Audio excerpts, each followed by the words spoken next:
Hi everybody. I'm just going to go ahead and show you how to fill out this Waite worksheet. Looks like this one. We're going to go over a little bit of vocabulary before we have to try to make a baby. So at this point you should have picked a partner, had a partner given to you, and also a gender role. You should either be the mom or the dad, and it has nothing to do with your actual gender, as you noticed. And what we're going to be doing now is learning about how genes interact with each other to produce traits. And we learned that genes are sections of genetic code that are found on chromosomes, and that is made of DNA, and that those sections, that C's, G's, T's, and A's, make up the code for proteins. And that protein could be the color of your hair, it could be the protein that makes the color of your eyes. It's protein that makes all of those features. It helps to construct bone and makes your face look the way that it does. It makes your hormones and all the enzymes. It affects how you digest your food or how you sleep or how your muscles grow. So proteins make up all the traits that we have. And so DNA, consequently, will also affects the way that our traits turn out. So let's look at some vocabulary first. So let's look at the word allele. An allele is a flavor or type of a gene. Like, I tend to think of it as like ice cream. It's like, I know that there's ice cream, and ice cream is ice cream. But I can have chocolate ice cream or vanilla ice cream or strawberry ice cream. And traits and genes come in flavors. So like, I can have the gene for hair color, but I could have blonde hair, or I could have brown hair, I can have black hair, I could have red hair. There's lots of different ways to have hair color. And so an allele is a flavor of a gene. Okay? It's just, of all the ways that this gene can be expressed, which flavor is what we're talking about. And trait is just a characteristic.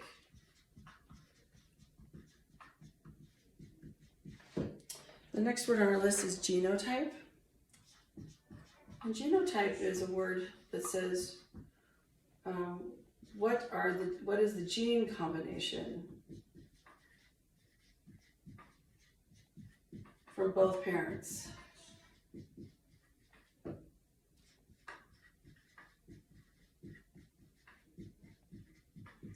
And we're going to be working with letters, and we're going to find that it's the combination of two letters that make the genotype. And as we get into dominant and recessive traits, you'll understand that a little bit better. Phenotype asks what does the organism look like, or how is the gene expressed in reality? What does the trait look like in the offspring?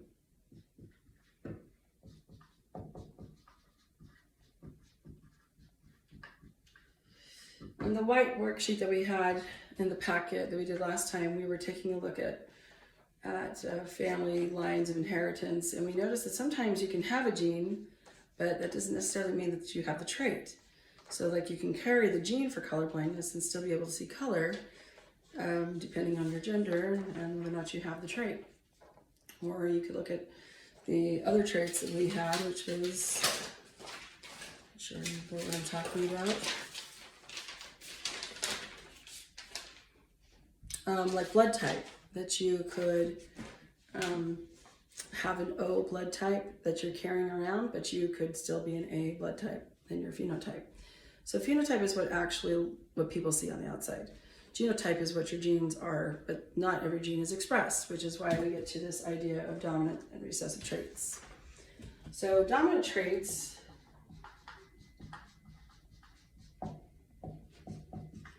are traits that tend to dominate over other traits.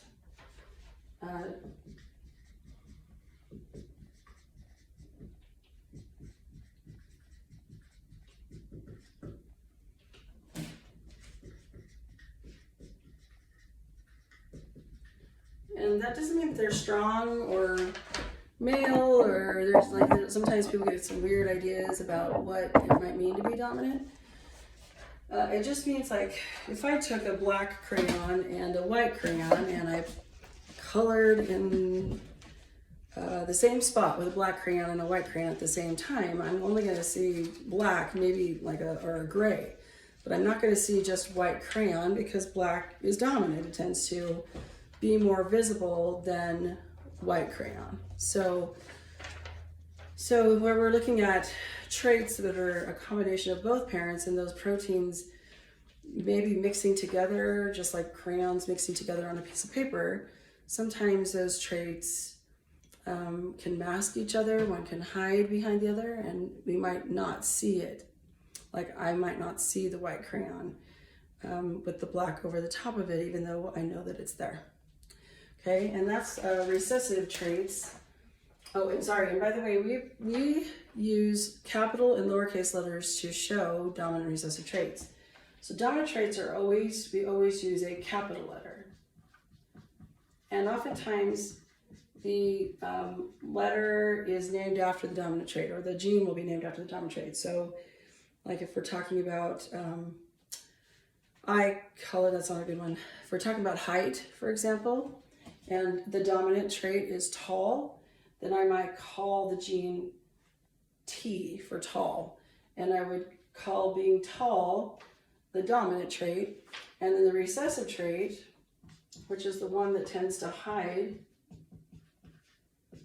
behind the other, or tends to be dominated by the other, it's the hiding trait often, would be represented as a lowercase t.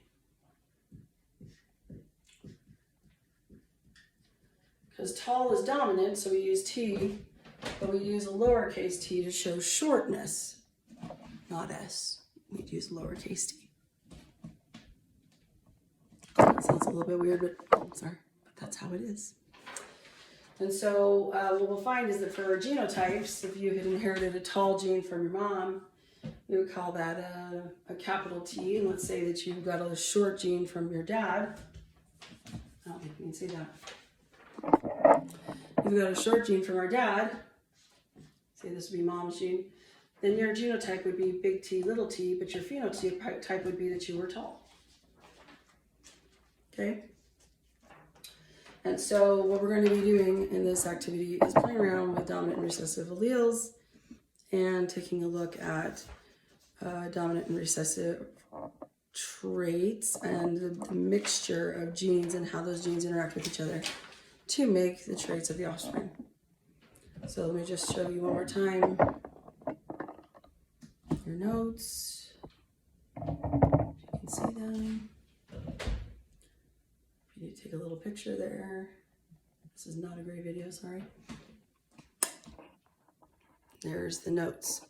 Now we're going to go ahead and start working on how to make the baby. So if you haven't already rolled or flipped for the gender of the baby, you need to understand that girls and boys' genders are determined by two chromosomes, the X chromosome and the Y chromosome. And if you have two copies of the X chromosome, you're a girl. If you have an X and a Y, you're a boy. And this is true. And so moms, when their sex cells are produced, one X chromosome will go to one egg and the other X chromosome will go to the other egg, so that all their eggs only have X chromosomes to give. But boys, they have an X chromosome and a Y, and so when they're making sex cells, an X chromosome could go into the sperm and a Y chromosome could go into that sperm. And so their sperm can have either an X chromosome or a Y chromosome, and really males and the sperm determine the gender of the baby. So where it says mom's gender role,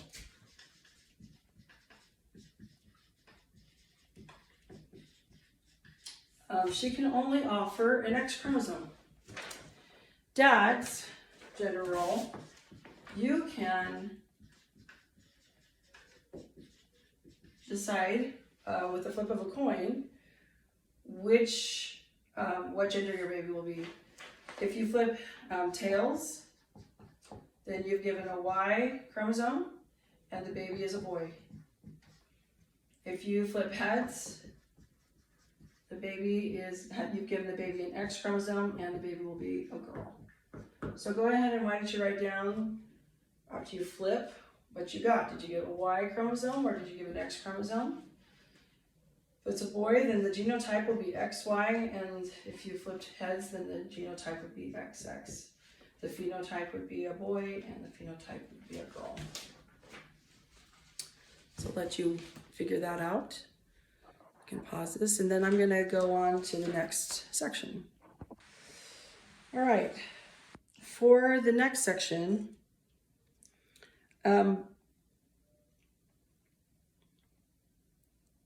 we're going to be flipping the coin for dominant and recessive alleles. And so if you flip heads, then that means that you've given the dominant trait, and that will be recorded as a capital letter. And if you flip tails, that means that you've given the recessive trait, and you'll record that as a lowercase letter. So let's take a look at the first trait in your pink packet, which is face shape. And so on your white worksheet,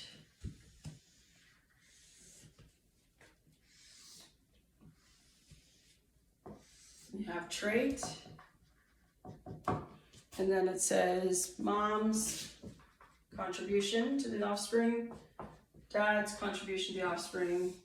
Then it asks you to give the genotype,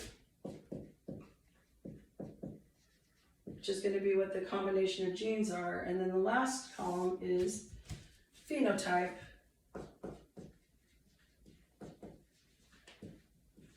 which tells me what is the baby going to look like. All right, so for the first trait, we have face shape. And this baby can either be round in the face, which is a dominant trait, or the baby can have a square face. Sorry, I'll move back a little bit so you can see. And so let's go ahead and each one of you will have to flip this time, not just mom or dad. So let's say that mom flips and she gets heads. That means that she will give a capital R, or a dominant trait, to the baby. Now let's say that the dad flips and he gets tails, then that means he would give a lowercase r. So the genotype will be big R, little r. That's the combination of the two alleles. And the phenotype is going to be a round face, because if you even have one copy of a dominant allele, that's the trait the baby's going to have. Okay, now that's just an example. Don't write that down. Now let's say that we did this again, and let's say this time mom flipped and she got tails, then she would write a little r. And let's say dad flipped and he also got tails, and he would also have a little r. That means the genotype would be little r, and according to your paper, it says that this is a recessive trait, which means you have to have no dominant traits genes present, and if you have only recessive alleles present, then you will see the recessive phenotype, which in this case is a square-faced baby. Okay, let's take a look at the next one. Turn the page over. It's chin shape. So chin shape is the next trait. And the dominant allele, it says here, is a very noticeable chin. So we're going to go ahead and flip, and let's say that mom flipped heads. The letter we're using is N for noticeable, because that's the dominant allele. And so let's say she flipped heads, then she would put a big N. Let's say dad flips and he also gets heads, then we would put a big N. So the genotype would be big N, big N. That's a homozygous genotype, which means that both parents have given the same allele. And we would get a phenotype of a very noticeable chin.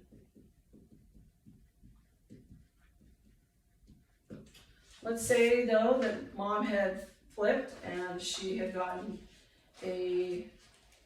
tails, then that means that she would give a lowercase n. That means that the genotype would be big N, little n, and they would still have a noticeable chin, because if you have even one large letter, if you have even one capital letter, one dominant allele, that's what makes it dominant, is that it will always be the trait that you see if it's a truly dominant trait. So hopefully you caught that. My battery's getting low. All right, so hopefully that will answer your questions. As you go along, you'll see there's sometimes when, if you have a heterozygous or different genes, that you will end up with some sort of a trait that's in between the two. And that's, you'll see that for hair curliness, you'll see that for color of hair and eyebrows. So just go ahead and do your best, and good luck on making your babies. When you're done, I'd like you to draw a picture of your baby on the back of your worksheet.